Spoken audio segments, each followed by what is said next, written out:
So good morning students. Today we are going to discuss the two important topics. One is free expansion and another one is internal energy. First let me discuss about the free expansion. What is free expansion? Expansion of a gas into vacuum. Expansion of a gas into vacuum is called free expansion. So in vacuum nothing is present, so that the P external pressure is always equal to 0 in this case of free expansion. Once no opposition from the external pressure, no opposition from external pressure, so here no work is done. No work is done during expansion.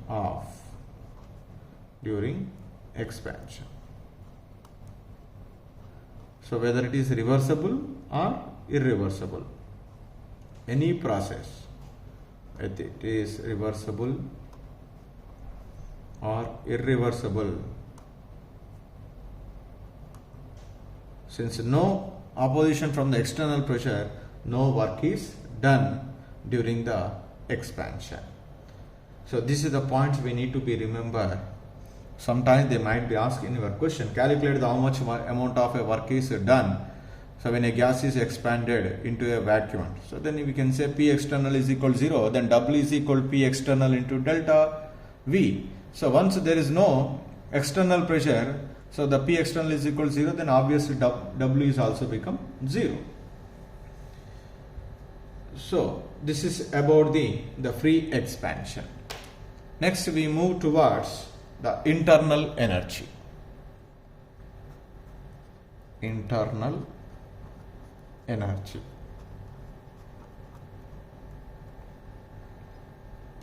So this internal energy is generally represented with a symbol capital U. In some of the textbooks that might be represented with capital E. Here I represented with U. What is internal energy? Whatever the energy possessed by each substance, that is called internal energy. So every system definitely possess a definite amount of energy. That energy depends upon the certain factors. That factors are temperature or pressure or the nature of the substance. So many factors are influenced. So that kind of energy is called internal energy. I said here, every substance possess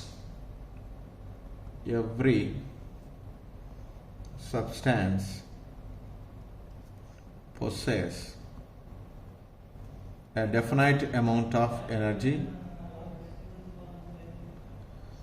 a definite quantity of energy,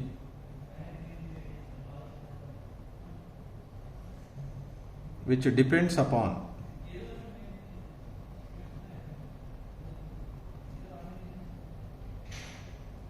factors: temperature, pressure, chemical composition,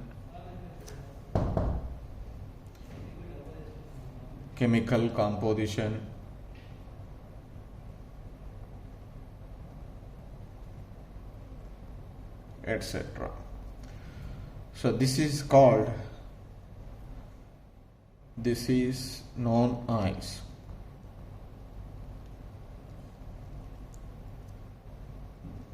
intrinsic or internal energy.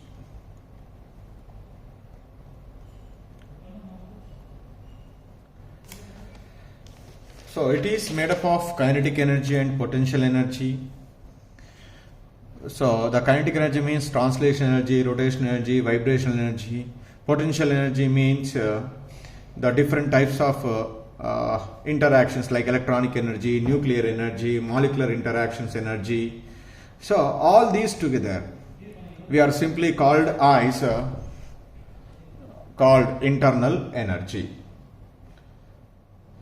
So now here simply the sum of all forms of energy, we can also say the sum of all forms of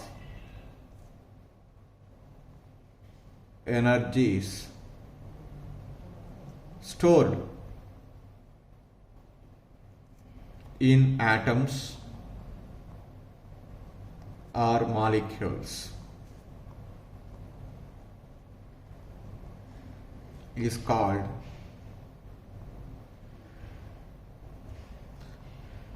its internal energy. Internal energy. So does all the substances are having the same internal energy? No.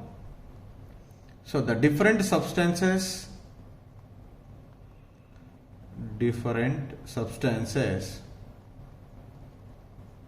possess or have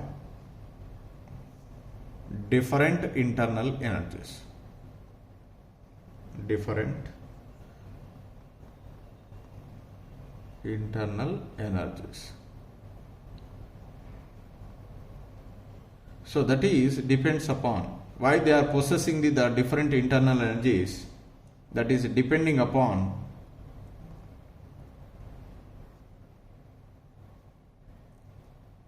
the nature of constituting atoms, that is composition. Nature of constituting atoms or bonds or other conditions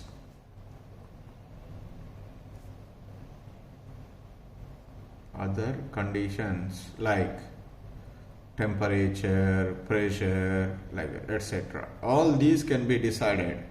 So the internal energy of a substance.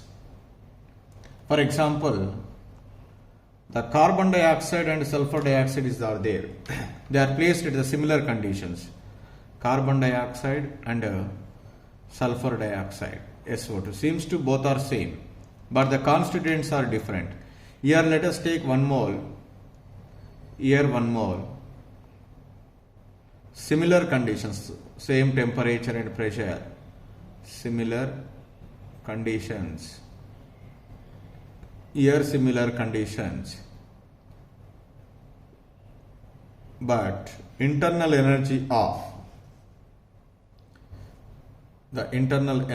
carbon dioxide is never equal to the internal energy of sulfur dioxide, even though all are same.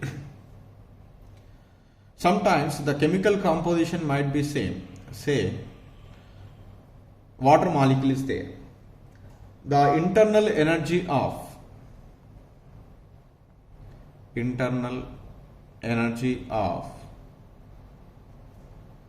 water molecule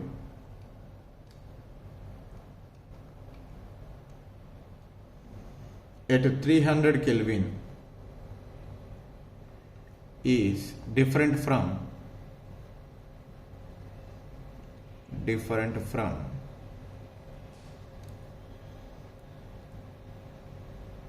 1 mole of water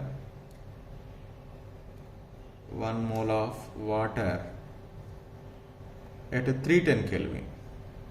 Here chemical composition is same, but the temperature condition is different, so that its internal energy is also changes. That's why all the substances do not possess the same amount of internal energy. But is it possible to calculate what is the exact internal energy of a particular substance? No. So the one more important point here I would like to say, it is not possible to calculate the absolute value of internal energy of any substance. Alright. The absolute value of internal energy. The absolute value of internal energy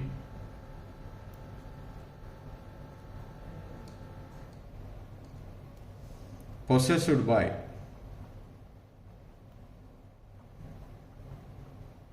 a substance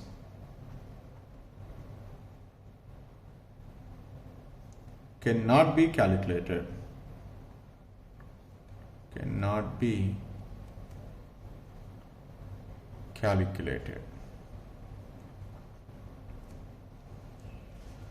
So because why it is not possible to calculate? It is not possible to calculate all the different forms of energies accurately. Once we cannot determine all different forms of energies are stored in a particular substance accurately, the internal energy of the system is also not possible to calculate exactly. That's why all the time we need to be calculate the change in internal energy.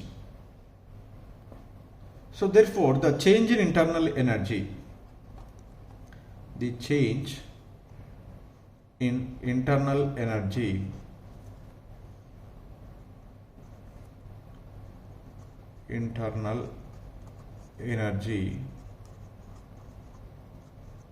may be considered as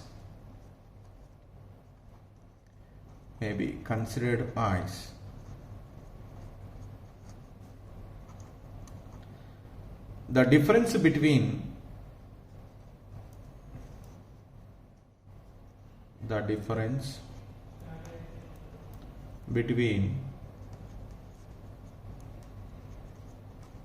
internal energies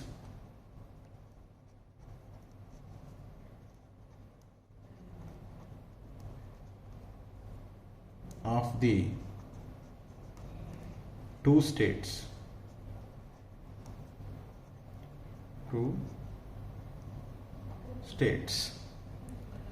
For example, a system has two states A and B. For example, this is a system is there. It has the two states. A state is the initial state. By changing the state variables, it is changes to B state. This is the initial state, B is the final state. Whenever the system in A state, its internal energy is UA, its internal energy is UB. So what is the change in internal energy of the system? Delta U is equal to, what we write here simply, the internal energy of the final state to the internal energy of the initial state. So like that we can calculate the change in internal energy. The energy difference between the two states is called change in internal energy. Similarly, if we can apply for a chemical reaction also. For a chemical reaction, what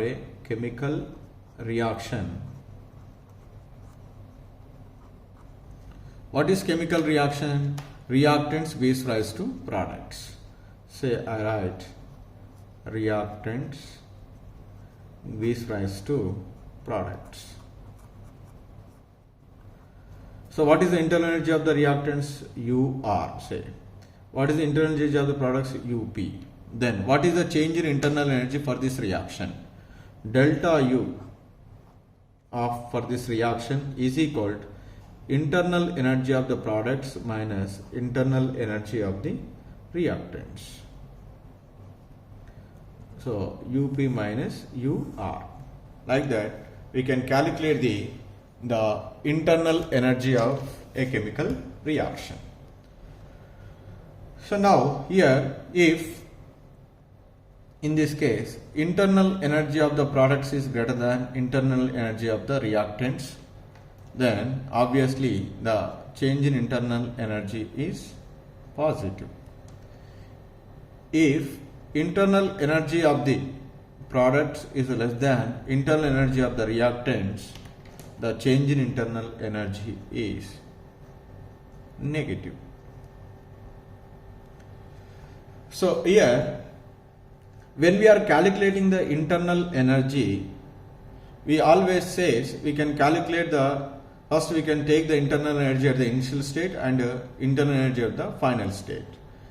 So we never discussed anywhere how the internal energy gained after a small change in the state variables, that is we never discussed.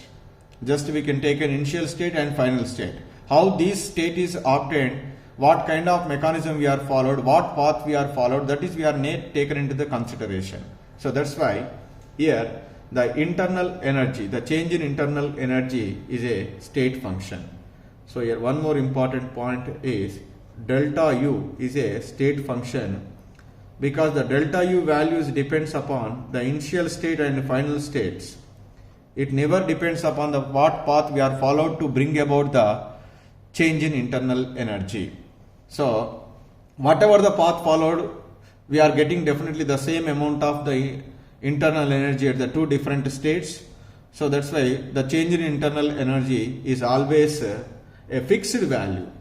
The delta U value is always a fixed value. It never depends upon the path. It is only depends upon the state of a system. It is depends upon states of system. It never depends upon which one? Path. So that's why it is a state function. It is not a path function. So we know that the total energy of the universe is always constant. Suppose if a process is occurs, whether it is a physical process or a chemical process. So during this process, the energy may be converted from one form to the another. For example,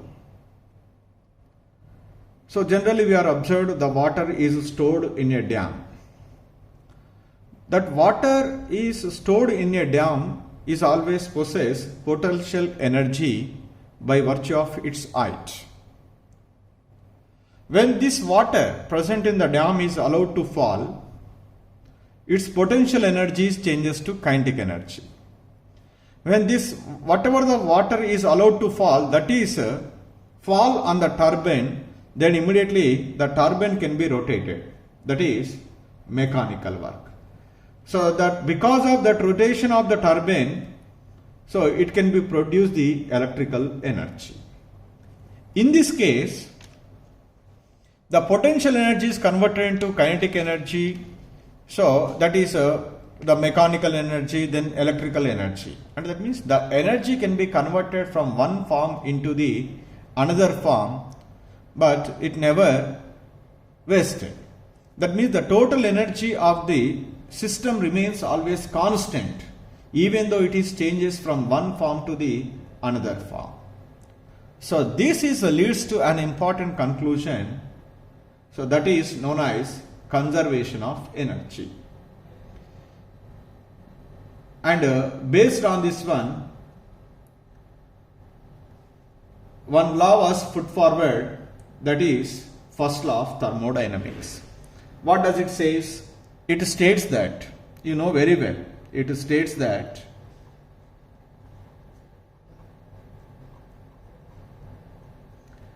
energy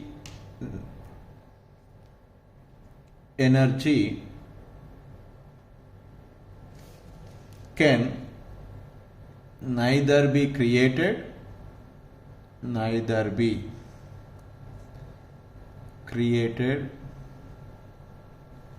nor destroyed.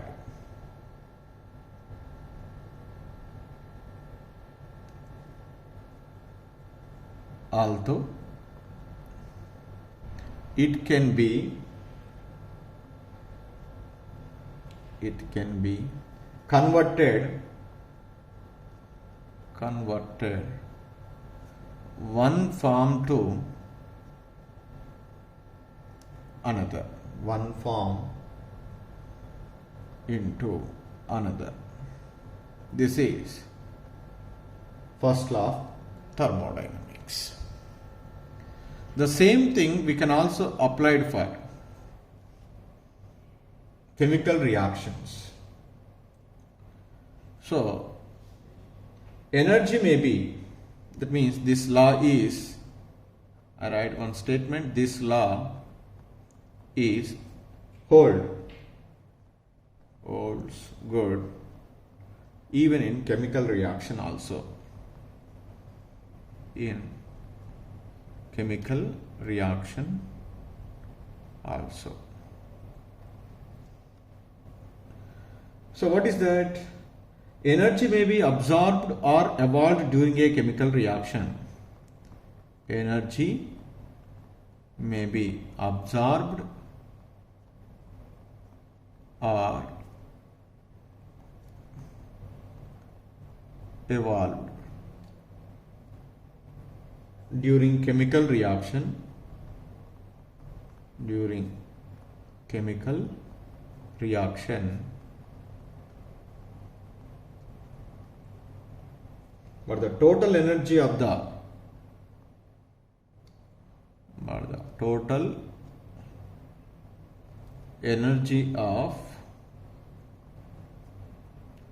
reacting system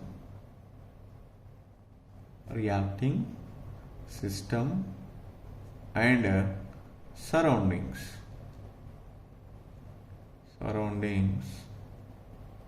remains constant. So, like that we can also apply for the chemical reactions also. So, in the next class we will discuss the mathematical expression of first law of thermodynamics.